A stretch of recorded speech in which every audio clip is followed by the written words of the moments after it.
we're going to take a real quick early look at the NFC Championship game, and our buddy George really helps tee this up for us. Thanks for the super chat, George. He says it's very difficult to beat a team 3 times in 1 year. How confident are you guys that we can beat the Rams? Beat the Rams are able to run the ball. So, how confident are you that they can do it? It's funny because you hear this a lot, right? It is very difficult to beat a team 3 teams in a year. 3 times. It's funny that comes up all the time.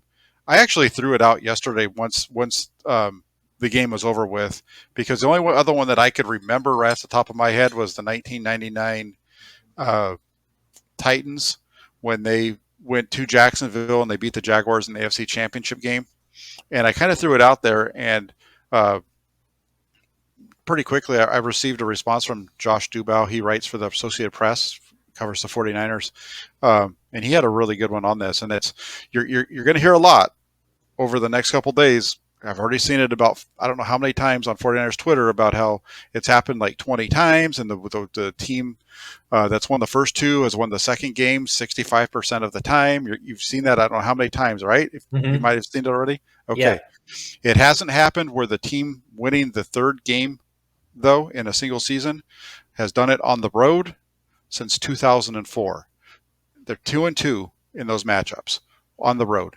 The last time it happened was 2004. Rams over the Seahawks up in a wild card game after following the 2004 season. One team was 8-8, the other was 9-7 when they matched up that year. Well, we all know this is going to be a home game for the 49ers, so that's getting thrown out of the water. Right? No, you just totally changed it up. But I wanted to get that out because I keep seeing that on there, and I included it on a real quick write-up that I did yesterday about the game, about the matchup being set, and it's an important piece because it's 50-50. It's only happened 4 times. Right. So. Yeah, and I mean, as far as confidence, to act like the 49ers shouldn't be confident would be, it's not just 2 times in a row. This 49ers team has beat the Rams. How many times in a row has it been now? 6. Like 6 times in a row. So, there's definitely something to be said that Kyle Shanahan understands what McVay is trying to do and understands also how to beat this team, and McVay still hasn't been able to figure it out. And you can see, like, the Rams are a team that wants to get this monkey off their back. You saw how excited McVay was when they were up 17-0 or 17-3 in the first, how much he was just like a kid in a candy store thinking that we're finally going to get this. And then obviously we saw what the 49ers did in the second half to really make them look stupid for doing that. But I think that Jimmy Garoppolo is extremely confident that he knows how to play this defense. I think that Kyle Shanahan obviously knows how to call a game to beat this defense. And I think that this defense is very confident that they can slow down Matthew Stafford and doesn't really see that big of a difference as far as what Jared Goff and Stafford has been able to do, right? And it's shown in the 2 victories that they've had this season. So is it going to be a tough? Yeah, I mean, I don't think the 49ers can sleepwalk through this game. If they make turnover after turnover and shoot themselves in the foot, the Rams are definitely capable of winning this game. But if the 49ers play their game, it's really up to them. They're going to dictate this victory or not. If they keep the ball away from limit the turnovers and just play their game, the Rams haven't been able to stop this offense, haven't been able to stop this team in 3 years. So to think that all of a sudden they're going to be able to do it now would be kind of, I wouldn't bet against it, right? So yeah, I'm pretty confident that they could go in here and beat them 3 times in a row. I'm pretty confident too, for all the reasons that you said. I just think it's a good matchup for the 49ers in a lot of ways, and I just wanted to put that stat out there because I keep seeing the overall one without it being the showing the specific and how it's different here. But I think this is a matchup that really favors the 49ers. I know that we saw Matthew Stafford, make a couple of big throws there at the end of the game, big time throws to get him in position for the field goal. But they were up 27-3, and that game came down to the last second because, in part, if this game's tight and you're able to keep the pressure on Matthew Stafford, you're going to beat him.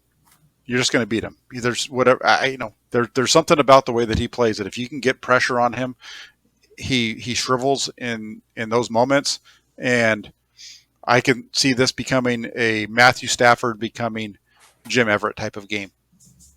Yeah, and I mean, it's going to boil down. I know you're a much bigger Jimmy fan than I am. The 49ers are 2-0 in the playoffs right now. Jimmy's stat line is 0 touchdowns, 1 interception in each stat line. Yeah, And yeah, luckily, they've been able to overcome his turnovers. It's gonna, and even in the Rams game, he had 1 touchdown, 2 interceptions. So it really, hopefully, Jimmy, if he's going to throw an interception, and it's going to be something where you're just like, come on, Jimmy. And, 49er Twitter is going to be like, this is why they should have started Trey and bench Jimmy and all this kind of stuff. And they shouldn't do that. Ride with Jimmy. Jimmy has gotten this far. But I just pray that Jimmy makes his mistakes in moments where the 49ers still have enough time to be able to overcome them as a team. And that's been really how they've been able to, win, especially these last 3 games against really good offenses, Rams, Cowboys, and Green Bay. As long as Jimmy's turnovers aren't in inopportune moments, that still gives the team a chance to come back and overcome those turnovers, the 49ers will be fine. If Jimmy throws, a goal line interception while they're driving, down the field in the fourth quarter, that might be a reason why. But, Jimmy tends to tighten things up late in the game. So, and I think Kyle Shanahan tightens him up a little bit as far as how many opportunities he gives him late in the game as well. So that's the only thing that I think can be the debacle for the 49ers. But they've been able to bode well up until this point. So, yeah.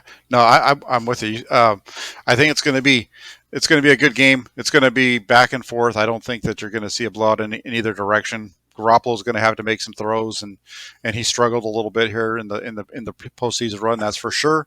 But they're going to need him to make some more plays, and if he can play the way he played in Week 18, and just get rid of the turnover piece of it, I think the 49ers win this game, because I think offensively they'll be able to move the ball, and hopefully their defense is able to get there and take down the quarterback a few times. If they do that, I think they come out ahead. We'll see. Right. It's only Monday. I might completely be different by the time we talk on Friday. Right. But I mean, the last 3 games, I got to throw this out here because for all my Jimmy haters, last 3 games, Jimmy's 1 touchdown, 4 interceptions, and the 49ers are 3-0. So shows you how good of a team that this team is around Jimmy. And look, I think you mentioned it on Twitter. You were talking about this team loves him. And, as far as I think as far as what they're looking for out of Jimmy, the tangibles that he brings seem to bode well for this team. And I don't think people give him enough credit for that. His calm, cool demeanor. I've heard Brandon Ayuk talk about it. I've heard Nick Bosa talk about it. I've heard Juice talk about it. I've heard Kittle talk about it. I've heard even, Trent Williams talk about it. He commands the huddle. He keeps these guys calm. They look to him and they believe that they could win the game with him as quarterback. And these are things that, confidence plays a big role in whether or not a team wins. And this team is confident. And that's one of the reasons for all these guys saying the Rams are going to come out here and do it. The fact that the Rams came out and made that statement that they're not going to sell tickets to people outside of the greater LA region, even though they went back on it. Things like that show that this team isn't confident that they could beat the 49ers. Because why would you do something so stupid? My dad is not a sports fan by any stretch of the imagination. I told him that, Jack, and he's like, that is so silly. Why would you blame the fans for a win or a loss in the game? And he's not even a sports fan, and he gets it. He's like, how are you going to blame the fact that the fans aren't there for you as far as why you lose the game and stuff like that? So to me, I think the 49ers are a much more confident team, and I'm going to pick the confident team over the unconfident team, 9 times out of 10, and so that's why I'm confident the 49ers can win. There you go. And then real quick, I do want to throw this up because I just found this one to be kind of a funny one based on what we're talking about here. But Rod here looks like he's a Rams fan. Says if the Rams had kept the foot on the gas the last game these two teams played, it would have been a blowout.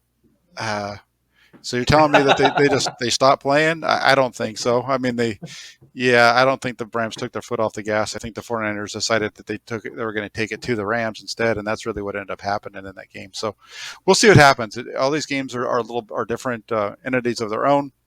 It's going to be fun. We still have a long way to go to talk about this one, uh, and we'll see how it works out. It'll be here it'll be here before we know it. And uh, I did have one note over here, and it was funny.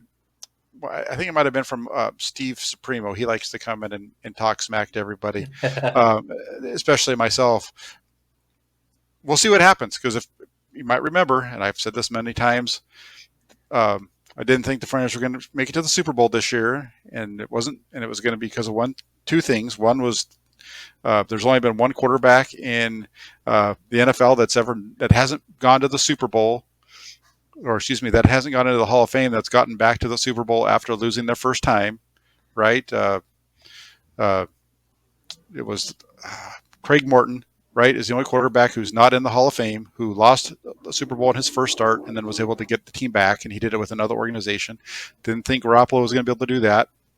And then also, if it wasn't Garoppolo, it was going to be Trey Lance, and no rookies ever played in the Super Bowl. So those were the reasons. But hey, anything's possible in the way that Jimmy's playing. Maybe Jimmy's going to end up in the Hall of Fame someday. I mean, Mike Florio has said that the 49ers have turned him into Bob Greasy. And if you look at Bob Greasy's numbers and compare him to Jimmy Garoppolo, you'd wonder how the heck Bob Greasy made it into the NFL Hall of Fame, quite frankly.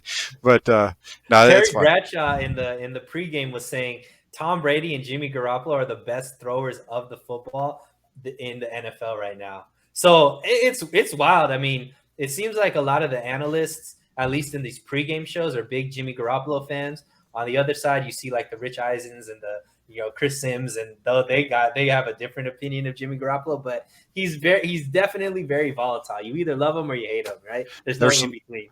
There's some things that he does with the football that are really nice.